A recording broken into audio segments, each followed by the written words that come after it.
Most people watching this carry some form of debt, maybe a mortgage, car loan, student loans, or credit cards.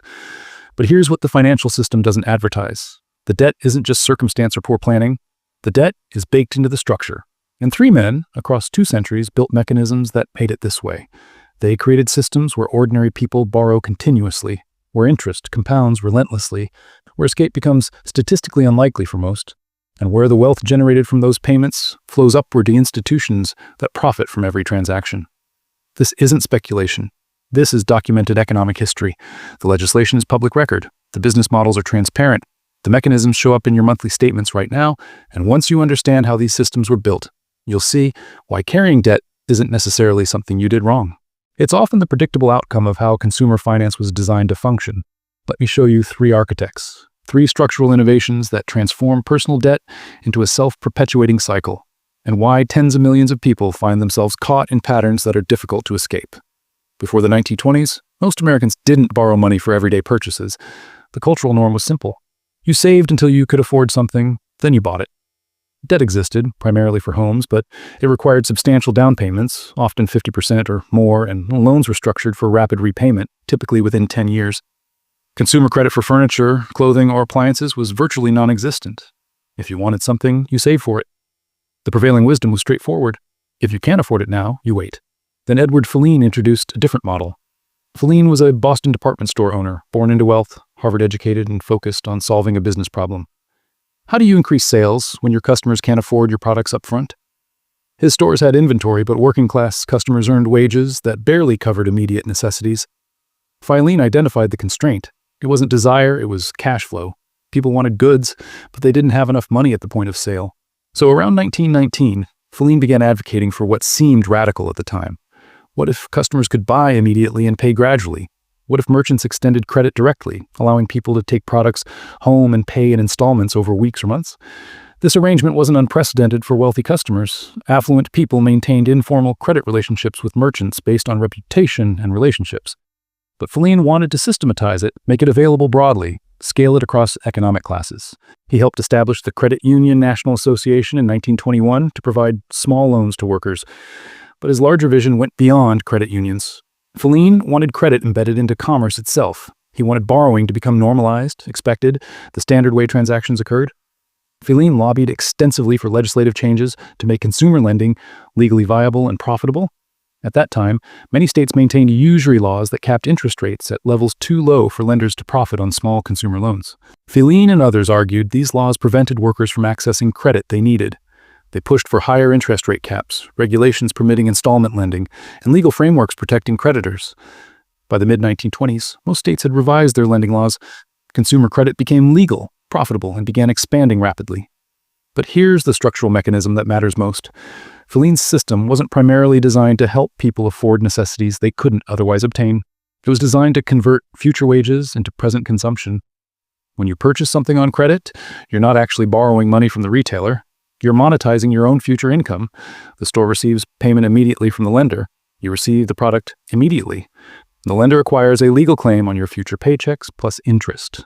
This represents the Filene innovation. Transform future labor into present debt. Instead of saving for 6 months to purchase a refrigerator, you acquire it today and make payments for 6 months, plus interest charges. You get immediate access to the product, but you've essentially sold a portion of your future earnings to a creditor. And critically, if your financial circumstances change, job loss, medical emergency, unexpected expenses, the debt obligation remains fixed. Your income might fluctuate, but the payment schedule doesn't adjust automatically. By 1930, installment credit had spread throughout American commerce. Furniture, appliances, radios, clothing. Consumers were increasingly purchasing on credit. Filene was widely celebrated as a visionary who had democratized consumption and given working families access to middle-class lifestyles. But what he actually constructed was infrastructure for normalized consumer debt. He made borrowing socially acceptable, even aspirational, and he helped build legal and financial frameworks that allowed creditors to profit sustainably from it. Filene died in 1937, having amassed considerable wealth and maintained a reputation as a progressive reformer. But his structural legacy is the foundation of a system where Americans now carry an average of several $1,000s in credit card debt, tens of thousands in student loans, and hundreds of thousands in mortgages. He established the template. Normalize borrowing. Make it accessible. Make it culturally expected. And structure it so interest flows continuously to lenders. By the 1950s, consumer credit was relatively common, but it remained fragmented. You might have installment arrangements with individual stores, small loans from local banks, various informal credit relationships. There was no unified system connecting them. Then D. Hock built one. Hock came from modest circumstances, a middle manager at a Seattle bank with no Ivy League credentials or family connections. But in 1968, he was assigned to salvage a failing credit card program at his institution. Bank of America had launched the Bank AmeriCard in 1958 as the first widely distributed credit card. The program was struggling badly, fraud was widespread, financial losses were mounting, and coordination between participating banks was chaotic. Hock identified the core problem clearly. Credit cards could function effectively, but only with genuine network infrastructure, a system connecting every cardholder, every merchant, every participating bank seamlessly. He proposed creating an independent organization that would manage the network, establish operational rules, process transactions, and handle settlements between financial institutions. In 1970, that organization was formed as National Bank AmeriCard Incorporated. It was later renamed Visa. Here's why this structural change matters fundamentally. Before Visa, credit was geographically limited. You might have a store card valid at that specific retailer, or a regional bank card that functioned within your city or state. But Visa created universal credit, a card that functioned everywhere, across state boundaries internationally. This transformed credit from a convenience into something approaching necessity. When credit cards become universally accepted, not having one means exclusion from significant portions of modern commerce. But Hock's most significant innovation wasn't the network itself. It was the business model underlying it. Visa doesn't actually lend money or assume credit risk. It simply processes transactions and extracts a fee, typically 2 to 3% of every purchase. Banks issue the cards, assume the default risk, and collect interest payments. Visa just facilitates transactions. This structure was exceptionally effective because it eliminated Visa's risk exposure while guaranteeing revenue. Every transaction generates a fee for Visa, regardless of whether the borrower eventually pays their bill. Even if you pay your credit card balance in full every month and never pay interest, Visa still profits from transaction fees paid by merchants. And here's the structural pattern Hock's system created. Credit cards are designed with incentives that encourage persistent debt. The minimum payment structure is the critical mechanism. Imagine you owe $5,000 on a credit card charging 20% annual interest. Your minimum payment is typically around 2% of the balance, roughly $100. If you make only minimum payments, here's the mathematical reality. Approximately $83 of that payment covers interest charges. Only about $17 reduces your principal balance. At that rate, eliminating the debt takes approximately 30 years, and you'll pay over $11,000 in interest on the original $5,000 balance. The structure is designed so minimum payments keep you paying indefinitely. You feel like you're making progress because you're making regular payments, but you're predominantly paying interest. The principal balance decreases very slowly, and if you miss a payment or encounter financial difficulty, interest rates often increase, penalties get added, and escaping becomes mathematically harder. This represents the Hock innovation.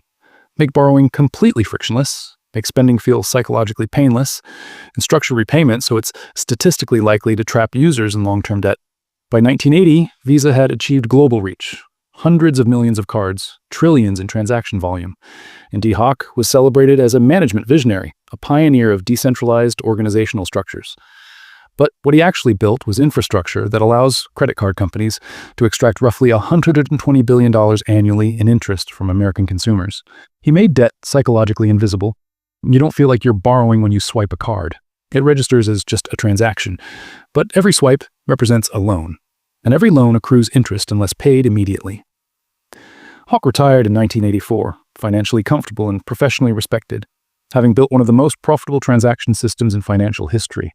And his structural legacy is the reality that average American households carry somewhere between $6,000 and $8,000 in revolving credit card debt, paying interest rates between 16% and 24%, often making minimum payments that statistically predict they'll carry balances for years or decades.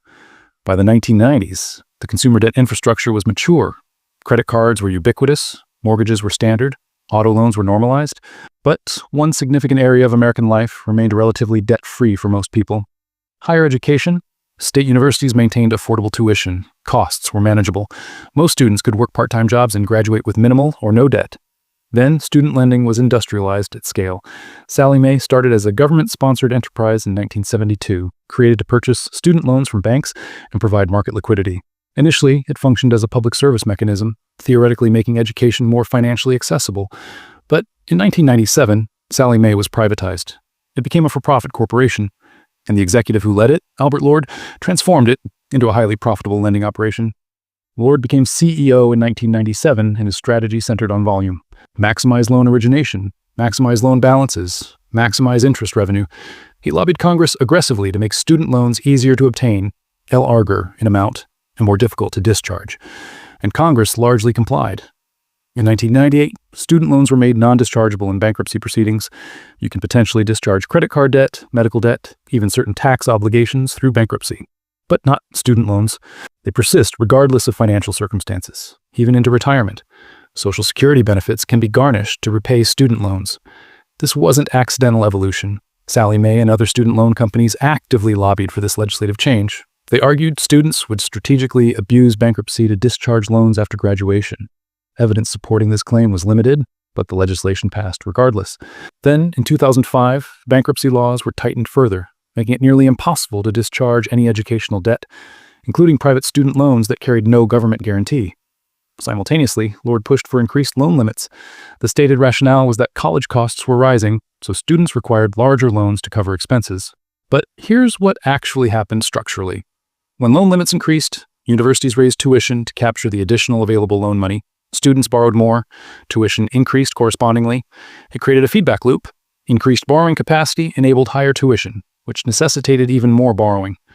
Between 1997 and 2005, under Lord's leadership, Sallie Mae's loan portfolio grew from approximately $30 billion to over $100 billion. The company's profits expanded dramatically. In 2005, Sallie Mae generated roughly $2 billion in profit, derived almost entirely from interest on student loans. And here's the mechanism that makes student debt particularly challenging to escape. Student loans are marketed as investments in future earning potential. The narrative is that college degrees increase lifetime earnings, so borrowing to finance education is economically rational. And statistically, college graduates do earn more on average than non-graduates, but averages obscure distribution. Certain degrees correlate with high-paying careers. Engineering, computer science, finance, healthcare. Graduates in these fields can typically manage their debt relative to income, but many degrees don't generate comparable earnings. Education, social work, humanities, arts. Graduates in these fields often earn modest incomes while carrying substantial debt. A teacher might graduate owing $60,000 while earning $40,000 annually. After taxes and basic living expenses, loan payments consume a significant portion of remaining income. And because the debt is non-dischargeable through bankruptcy, traditional escape mechanisms don't exist. You can't default in the conventional sense. You can't discharge through bankruptcy. You pay until it's eliminated, which for many people takes 20, 30, or even 40 years. And here's an additional structural complexity. Student loans offer income-driven repayment plans, which sound beneficial initially. You pay a percentage of your discretionary income, and after 20 or 25 years, any remaining balance gets forgiven. But here's what often isn't clearly explained. If you're on an income-driven plan and your monthly payments don't cover accruing interest, the unpaid interest capitalizes. It gets added to your principal balance. So your total debt can actually grow even while you're making regular payments. You might pay diligently for 10 years and discover you owe more than your original balance. And regarding forgiveness, it's treated as taxable income. If you have $80,000 forgiven after 25 years, the IRS treats that as $80,000 of income in that tax year. You could face a tax bill of $20,000 or more on debt you never actually received as cash. It's essentially a tax on forgiveness. The system is structured so that complete escape is extremely difficult for many borrowers. You either pay the debt fully, which takes decades for most people, or you reach forgiveness and potentially face a substantial tax liability. Albert Lord retired from Sallie Mae in 2005, having earned tens of millions through salary and stock compensation. He became one of the wealthiest executives in America by lending money to young people pursuing education. And his structural legacy is approximately 45 million Americans carrying around $1.7 trillion in student debt, paying average interest rates between 5 and 7%, with many trapped in repayment plans that extend longer than their professional careers. Now let me show you how these three structural innovations created a system where personal debt has become extremely difficult for many people to escape. Start with Feline's model, normalize consumer borrowing. Make it culturally acceptable to purchase on credit. Embed debt into everyday economic life. Ad hoc innovation.